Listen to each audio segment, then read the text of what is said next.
Hello, hello, and welcome to Veda ASMR. Thank you so much for joining me, and I hope you're having a very good day or night, whatever time it is where you are when you're watching this. Today, I wanted to just do a nice, simple, casual video and talk about some of my not necessarily favorite, but some of the young adult series that I've read. A lot of these books are ones that I have read maybe more than 10 years ago, so I will do my best to dig into my memory and give you my opinions on them, spoiler free, as much as possible.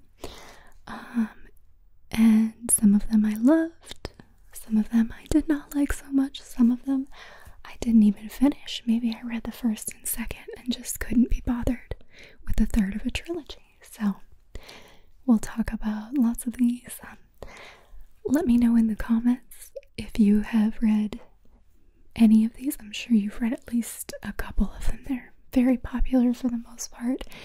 And what your thoughts were. And I'll also be trying to give you what I had rated them out of 5, because I think I have that information in my Goodreads. So let's get started. Okay, so the first one is a very little known series. I don't know if you've heard of it. The Harry Potter books. Have you heard of the Harry Potter books? Yeah, I don't know. It's just this, this little known series that I read when I was younger. So anyway, I love Harry Potter, of course. I started the first Harry Potter book when I was in 4th grade. And it might have been 5th grade. I think 4th grade. And the last one came out the summer after I graduated from high school. So I really grew up with the Harry Potter books. I was pretty much the same age as the characters while I was reading them. So it was very life-shaping for me, really. A big part of my childhood. And just like everything when I was growing up was Harry Potter. I went to all of the midnight releases of the books, and it was just such an amazing experience. Like, I would go to Borders, and there would always be this long line that wrapped all the way around the store. And it was really cool because when you're young like that, even being out that late, like doing something out until midnight is really exciting. And then to be out getting like this tremendous book that you've been looking forward to, there's just no experience really like it. And with everybody else who was there, so excited, the energy of it. Anyway, they used to have like sorting ceremonies there too sometimes, and I think they would like listen to you in the line kind of and determine what you wanted, because I think they just wanted to make kids happy. So my friend and I always wanted to be Slytherin because Draco's so cute. But yeah, we always got sorted into Slytherin, which I don't think I'd be a Slytherin actually, though I might. I think the older I get, the more Hufflepuff I become. So anyway, for those of you that have not read Harry Potter, here is the synopsis for the first book. Harry Potter's life is miserable. His parents are dead, and he's stuck with his heartless relatives, who force him to live in a tiny closet under the stairs. But his fortune changes when he receives a letter that tells him the truth about himself. He's a wizard. A mysterious visitor rescues him from his relatives and takes him to his new home, Hogwarts School of Witchcraft and Wizardry. After a lifetime of bottling up his magical powers, Harry finally feels like a normal kid. But even within the wizarding community, he is special. He is the boy who lived, the only person to have ever survived a killing curse inflicted by the evil Lord Voldemort, who launched a brutal takeover of the wizarding world, only to vanish after failing to kill Harry. Though Harry's first year at Hogwarts is the best of his life, not everything is perfect. There is a dangerous object hidden within the castle walls, and Harry believes it's his responsibility to prevent it from falling into evil hands, but doing so will bring him into contact with forces more terrifying than he ever could have imagined. Full of sympathetic characters, wildly imaginative situations, and countless exciting details, the first installment in the series assembles an unforgettable magical world and sets the stage for many high-stakes adventures to come. So, that is for Sorcerer's Stone, the first book in the series. And I love Harry Potter. I don't really have too much more to say about it. I have opinions, but I don't want to ruin it in case, like, there's somebody out there watching who is still thinking about picking it up and reading it.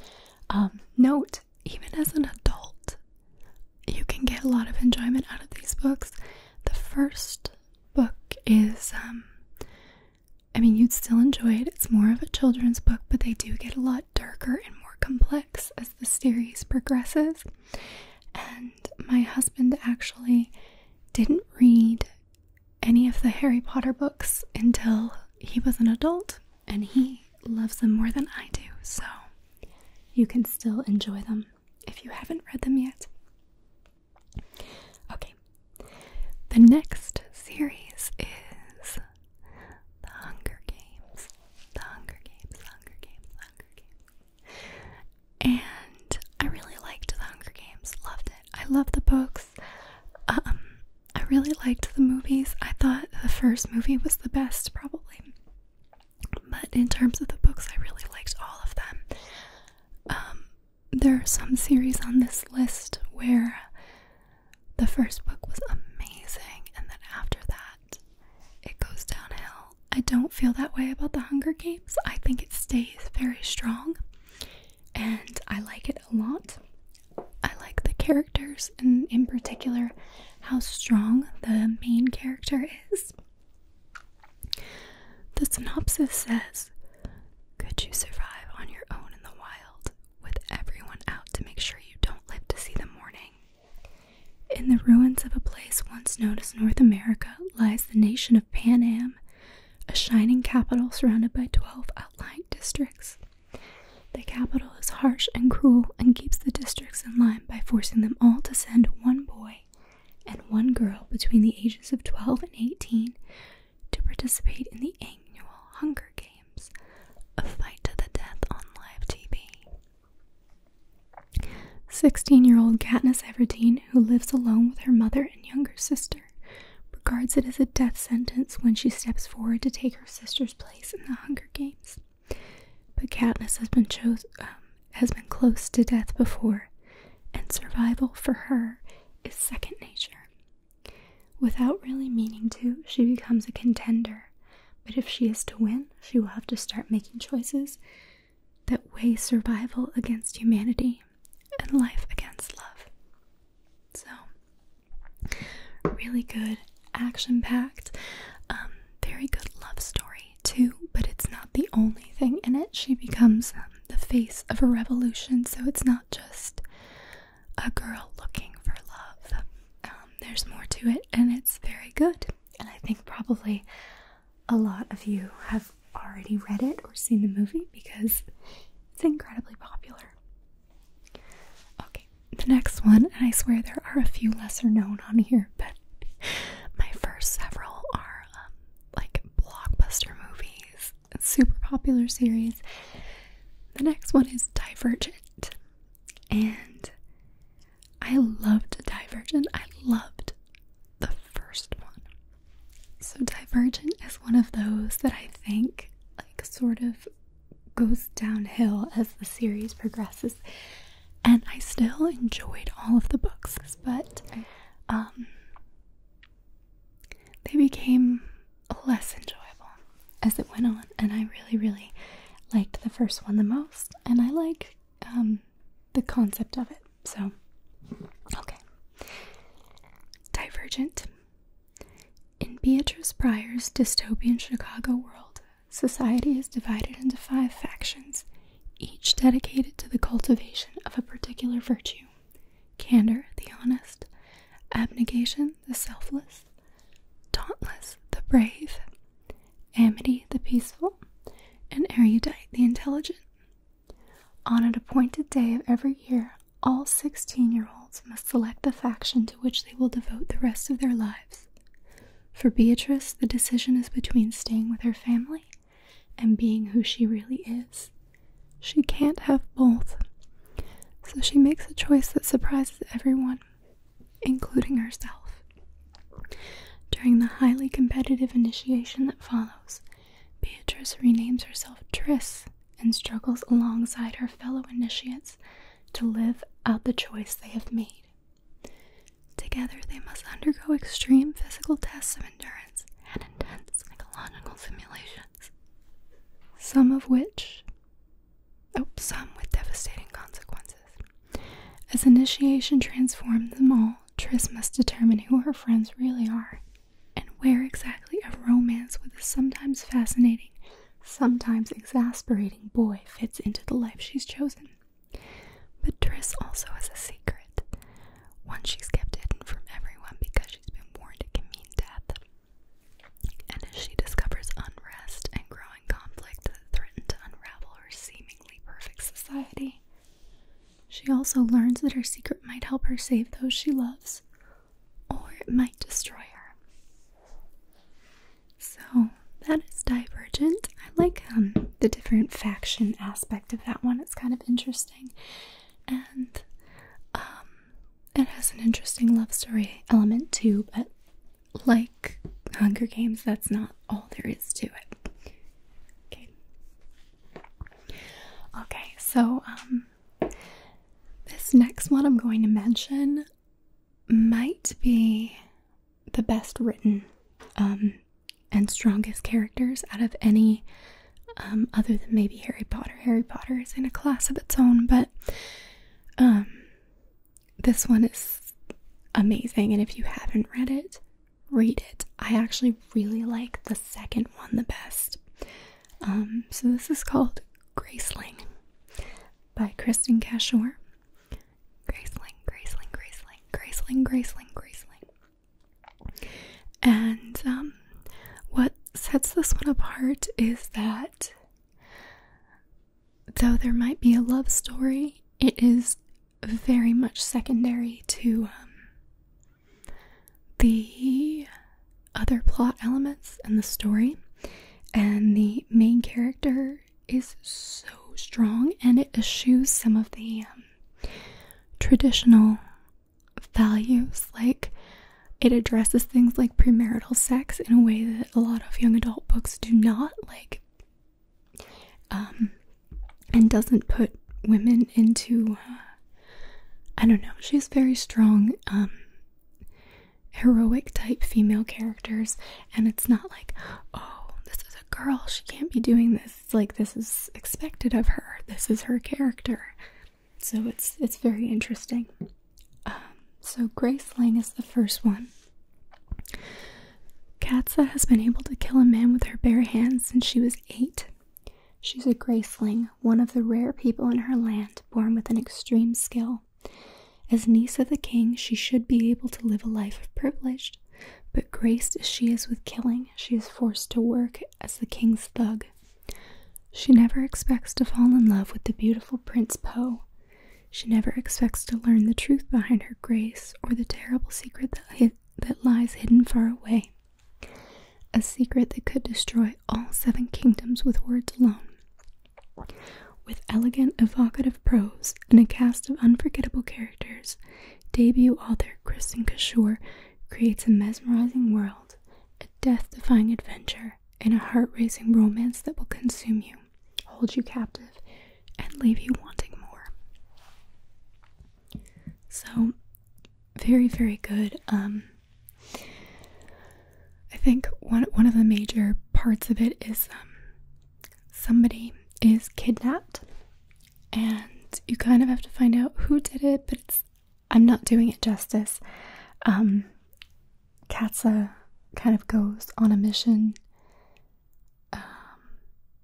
to find out who has done this and stuff like that. I can't remember it too well. It's been a while since I read it. I highly suggest it. And though each book in the Graceling series kind of stands alone, I would read them in order so that you don't potentially spoil anything, because it has some really interesting turns in it. And then the second one in this series, and I'm going to read the synopsis to it because it is totally different, is called Fire. And I like Fire even more than Graceling. It's not a peaceful time in the Dells. The young King Nash clings to his throne while rebel lords in the north and south build armies to unseat him.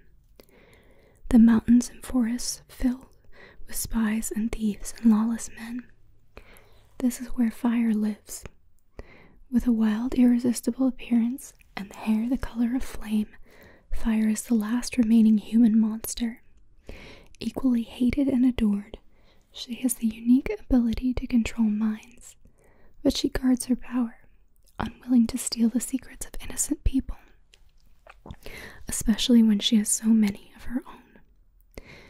Then Prince Brigand comes to bring her to King City. The royal family needs her help to uncover the plot against the king. Far away from home, Fire begins to realize there's more to her power than she ever dreamed. Her power could save the kingdom, if only she weren't afraid of becoming the monster her father was. So, I like this one a lot. I really like Fire as the character, and I like her conflict with her memories of her father. So, definitely suggest reading Graceling and then Fire. And I realized as I was reading that I've forgotten to rate the books, as I said I would. So Harry Potter's 5 stars, of course. Hunger Games, I'd give 5 stars. Divergent, I would probably give, for the whole series, 3.5. Graceling, I would give 5 stars too, as well as Fire. But there is a third book in the Graceling series. It was written quite a while after the other two. And it is 100% not necessary to the enjoyment of the other two. They are standalone with their own endings, so you will be satisfied with just those two. The third one is called Bitter Blue, and I hated it. Absolutely hated it. I would strongly discourage you from reading that one. The first two are wonderful. Bitter Blue is upsetting and very disturbing. I think it has really unnecessary and gratuitous descriptions of child abuse and animal abuse, which are really triggering to me. And I do read a lot of like graphic content. I read a lot of like murder mysteries and thrillers and stuff like that, but Bitter Blue was really upsetting to me. A really not content for a young adult book, and I didn't care for really anything about it. The characters, the story, nothing about it. I just hated it. I'm sorry. If you've read them and you liked Bitter Blue, that says nothing against you. It's just something that was particularly upsetting to me, especially, gosh, I don't know, the stuff about animals really bothered me, and the stuff with kids, but I'm not giving anything away really by saying that. It's, yeah. But read Graceling and Fire. Skip Bitter Blue. Okay, next one is Switched by Amanda Hocking, and this is the Trill Trilogy. And this is kind of an outlier on my list because I think it's probably quite a bit less, well, no, I'm seeing the ratings on Goodreads and there's like 100,000 ratings, so not unpopular. At the time I read it, I think it was very much unknown. I read it on my Kindle, pretty much for free, but I think Amanda Hocking has become a pretty well-known author, so maybe more popular now. So Switched is the first book in the Trill Trilogy. When Wendy Everly was 6 years old, her mother was convinced she was a monster and tried to kill her. It isn't until 11 years later that Wendy discovers her mother might have been right. With the help of Finn Holmes, Wendy finds herself in a world she never knew existed. A world both beautiful and frightening, and Wendy's not sure she wants to be a part of it. So, I think on the whole, I enjoyed this series. It's not incredibly memorable to me, but I'd probably give it like a 3.5. I didn't find any extreme problems with it. I really liked, in this one, there are sort of multiple love interests introduced, and it's not like a love triangle so much as like girl has some options, and there are upsides and downsides, and the choices she makes are really interesting because they don't seem like the stereotypical young adult trope type of choices. So there's some interesting stuff in here that is different from a lot of other young adult books you will read. It's unique. Anyway, I like that. 3.5 probably. The next, and how many more do I have? I have a couple more. I have 4 more, 5 more. Goodness. Maze Runner, another very popular one that was made into a movie. Maze Runner by James Dashner. There are alternate coverage. Well, okay, come on. When Thomas wakes up in the lift, the only thing he can remember is his name. He is surrounded by strangers, boys whose memories are also gone. Nice to meet you, Shank. Welcome to the Glade. Outside the towering stone walls that surround the glade is a limitless, ever-changing maze. It's the only way out, and no one's ever made it through alive. Everything is going to change. Then a girl arrives. The first girl ever. And the message she delivers is terrifying. Remember, survive, run. So, this one's really fun. Very action-packed, and this is one of the very few on my list that has a boy as the main character. So, I think this would appeal to a pretty wide variety of audiences, people looking for something action-based. I like it a lot. Sort of, a little bit Lord of the Flies, like, even.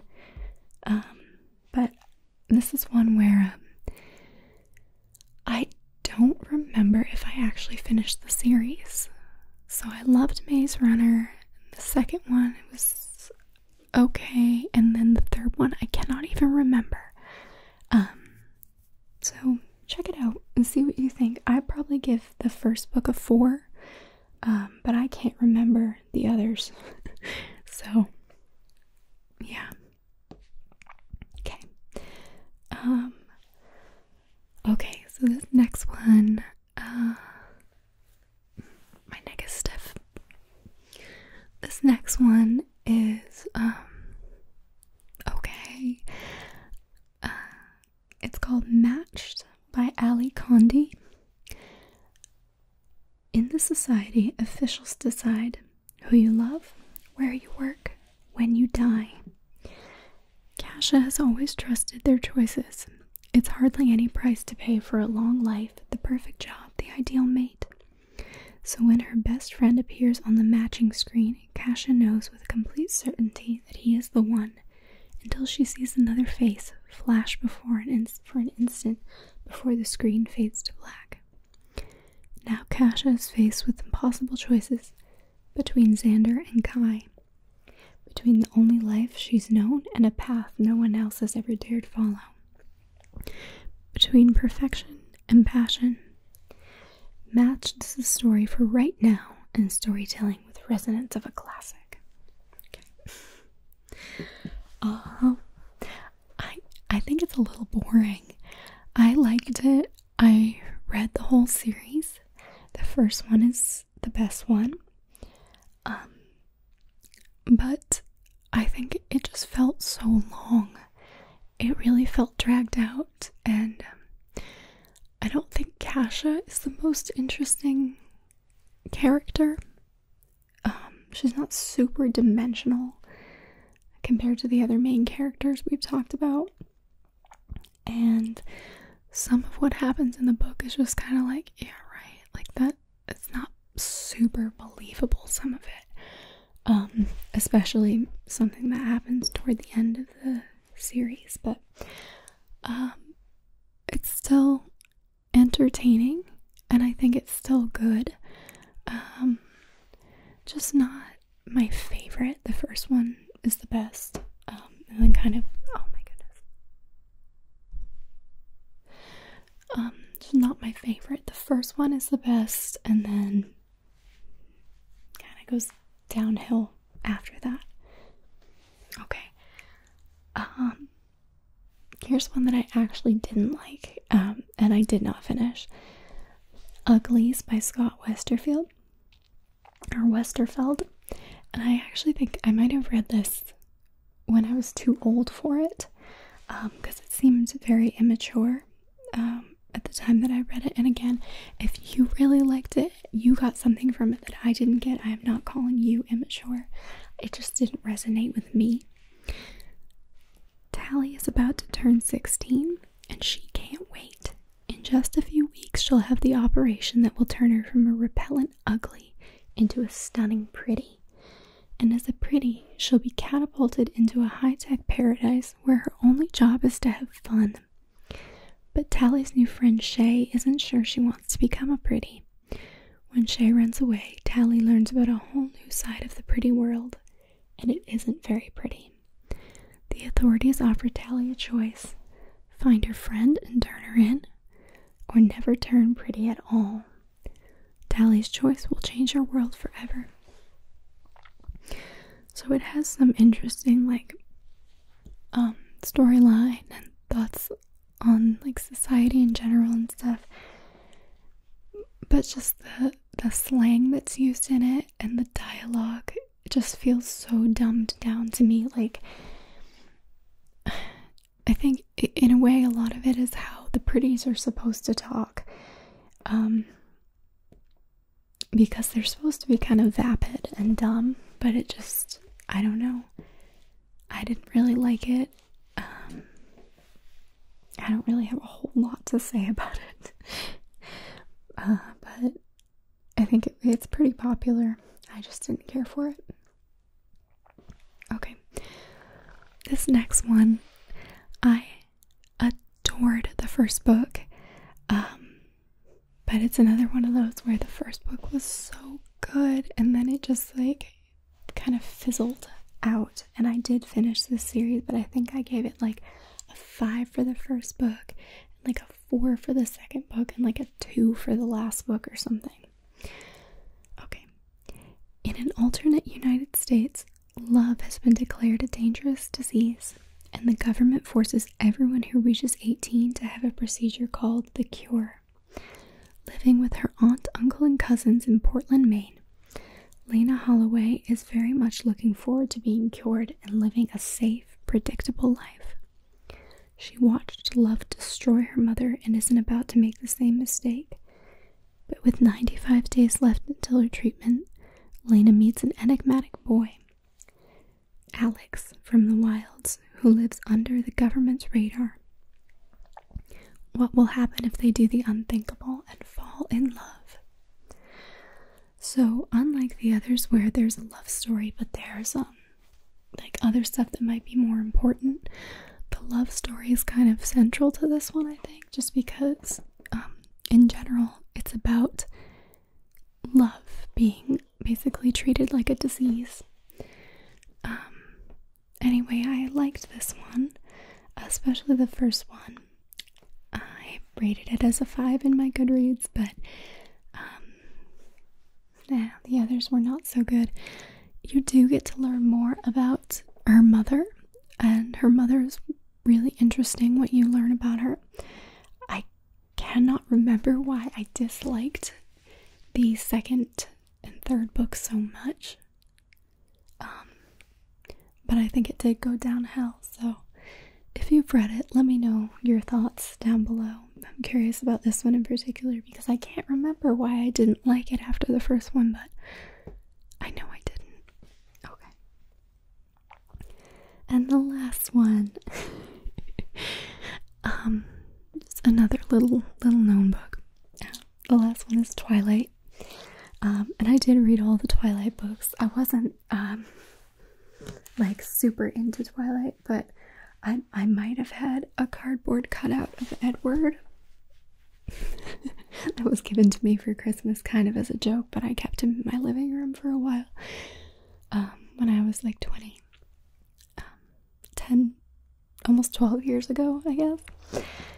So, excuse me. I kind of liked Twilight. I thought it was fun. It was cute. I liked the love story. I always wanted her to be with Edward. I didn't think Jacob was even a contender. But those of you that haven't read Twilight or live under a rock, about 3 things I was absolutely positive. First, Edward was a vampire. Second, there was part of him, and I didn't know how dominant that part might be, that thirsted for my blood. And third, I was unconditionally and irrevocably in love with him.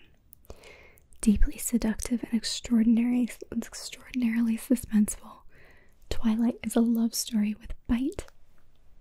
So, it's cute, it's fun. It's not the best written book in the world, but it's enjoyable, honestly. And I think I gave it a 3 in Goodreads. I'd say maybe 3.5, even 4. It's fun. I liked the first one probably the best, I think, and I think the last one I liked the least. But yeah, it's fun. Yeah. I don't know how many more times I can say that. But anyway, that was the last of my list of young adult series. And if I misstated anything about the books or got anything wrong, please be kind. It's been over 10 years since I read any of these books. Except Fire. I reread Fire like 5 or 6 years ago. But most of these I read when I was in my late teens, like 19, even 20. So let me know what you thought of any of these down below. I like young adult books, especially series. I love dystopian literature. I haven't read much of that genre in a while because I've mostly been reading thriller and suspense. But they can be really enjoyable. So, okay. And let me know if you have any recommendations that you think would fit my taste based on this list. I'd love to hear it. If you've made it this far, I hope that this was enjoyable and relaxing. And if you haven't seen my community post or my other announcement video, I am doing a book club, so check out the community tab on my channel for a post about that, as well as my video about it, okay? I will see you very, very soon. Thank you so much for watching, and I hope you have a wonderful night.